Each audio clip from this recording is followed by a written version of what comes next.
Bismillahirrahmanirrahim. Assalamualaikum warahmatullahi wabarakatuh. Perkenalkan, nama saya Rian Ramadan. Saya mahasiswa Universitas Muhammadiyah Cirebon, Fakultas Teknik Informatika semester 2. Dalam video ini saya akan menjawab 2 pertanyaan terkait tugas mata kuliah Al-Islam Kemuhammadiyahan dengan dosen pengampu Bapak Ghazali Sahroni. Adapun pertanyaan pertama, langsung saja. Paparkan bagaimana idealnya kita sebagai warga Muhammadiyah dalam mencermati apa yang dicontohkan Rasulullah dalam kehidupan sehari-hari.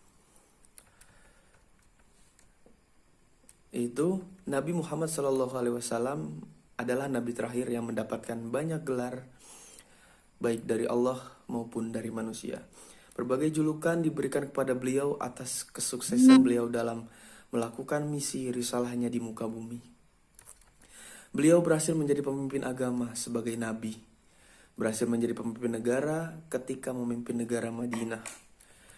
Di samping itu juga beliau berhasil dalam menjalankan berbagai kepemimpinan yang lain, seperti memimpin perang, memimpin musyawarah, dan memimpin keluarga.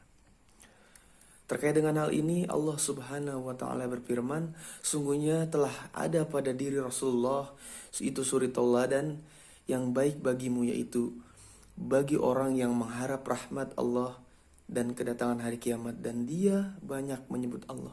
Quran Surat Al-Ahzab ayat 33 1. Untuk dapat meneladani Nabi Muhammad SAW dalam kehidupan kita sehari-hari, tentunya kita umat Islam harus mengetahui terlebih dahulu apa saja sifat-sifat yang dimiliki oleh beliau, bagaimana perilakunya dalam kehidupan sehari-hari.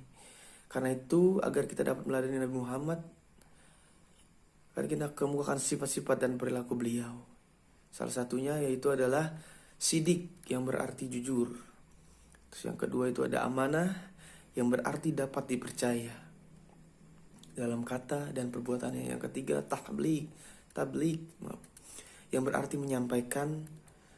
Dan yang terakhir ada fatonah, yang berarti cerdas.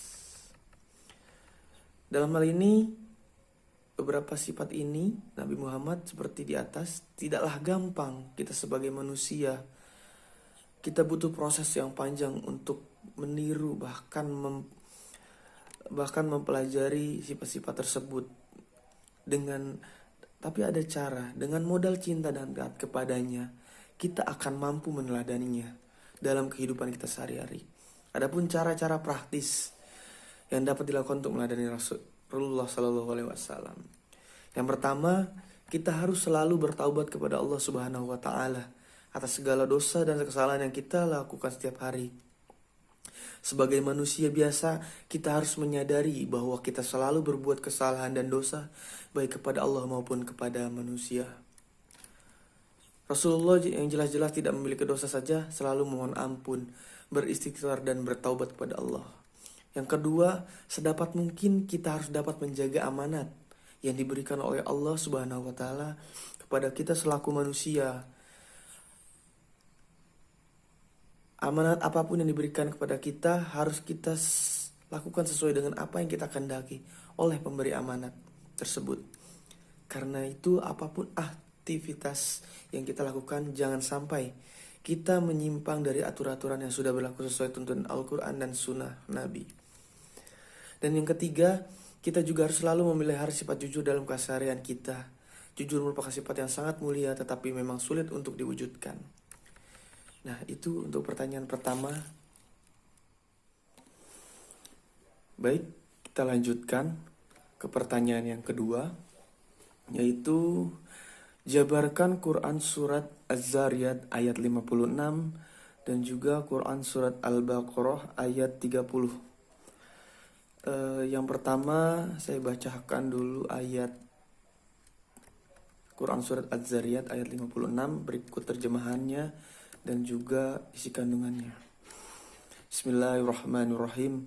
وَمَا خَلَقْتُ khalaqtul jinna wal insa illa liya'budun. Yang artinya, dan aku tidak menciptakan jin dan manusia, melainkan supaya mereka mengabdi kepadaku.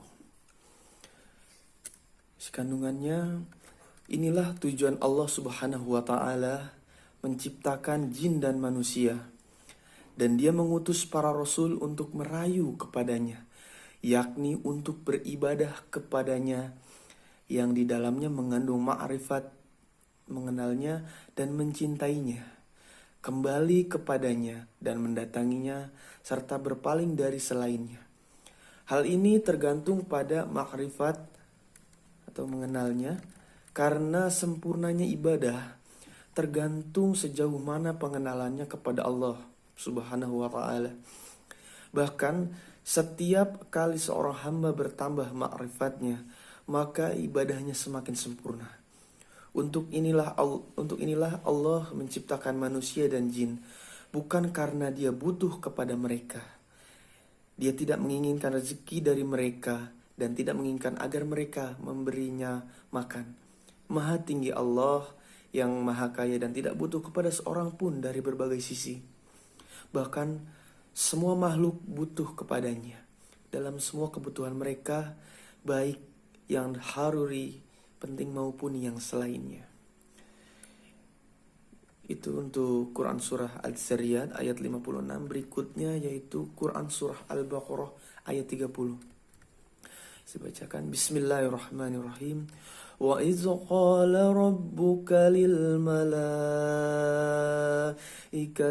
inni ja'ilun fil ardi khalifah.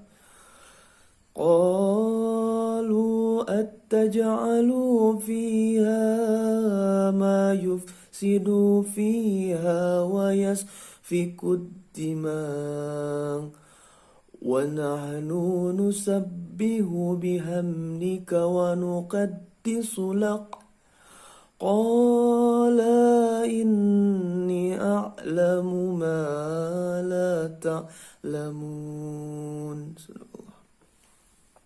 Yang artinya, ingatlah ketika Tuhanmu berfirman kepada para malaikat, sesungguhnya aku hendak menjadikan seorang khalifah di muka bumi. Mereka berkata, mengapa engkau hendak menjadikan khalifah di bumi itu, orang yang akan membuat kerusakan padanya dan menumpahkan darah, padahal kami senantiasa bertasbih dengan memuji engkau dan mensucikan engkau.